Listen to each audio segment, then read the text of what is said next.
A comment to you about military memorabilia of all kinds. It does depend on if it was known who had it.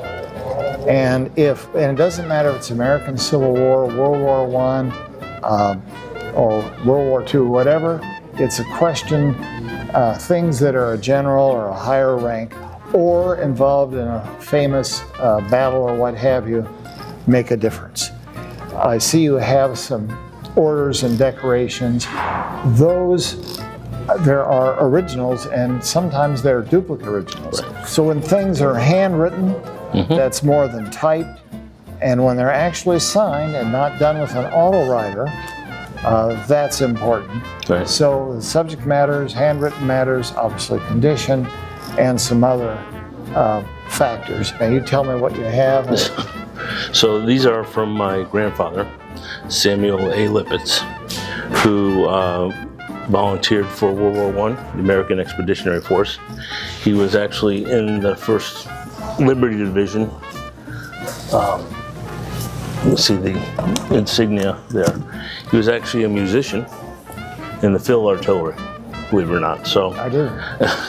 he, when he passed, there was a box in his basement in Waterbury, Connecticut. And as a kid, I went exploring and I found all kinds of stuff. Unfortunately, a lot of it had been sitting there and degraded. But this is what I was able to dig out and save, just for insurance purposes. Is there value in these stuff? I'm more emotional, obviously, than anything else. All right. Yes, all of this could be sold.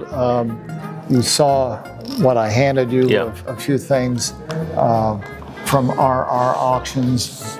And a lot of this, not from a dealer, but at RR might be, might be a few $100s. But once again, it's looking at the whole. You've watched the Antiques Roadshow. It's when you have the picture and the story, and that and this,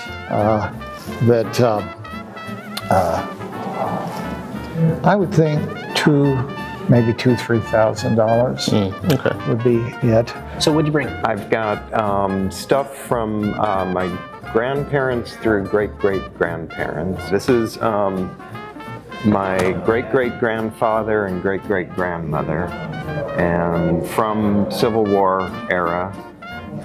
He was wounded, I don't know which battle, but two pictures with his uniform, and then, he looks like a teenager, and that's his fiancée at the time. Well, these are really, really well preserved and cool. Have you ever had them out of the frames? Do you know? Not out. This thing opens up. Well, I don't necessarily want to because I don't want to touch them. I have gloves if we ever got to that level. But what we need to figure out, are they daguerreotypes? Are they tin types? What are they? There's one that's maybe a little more accessible than the others.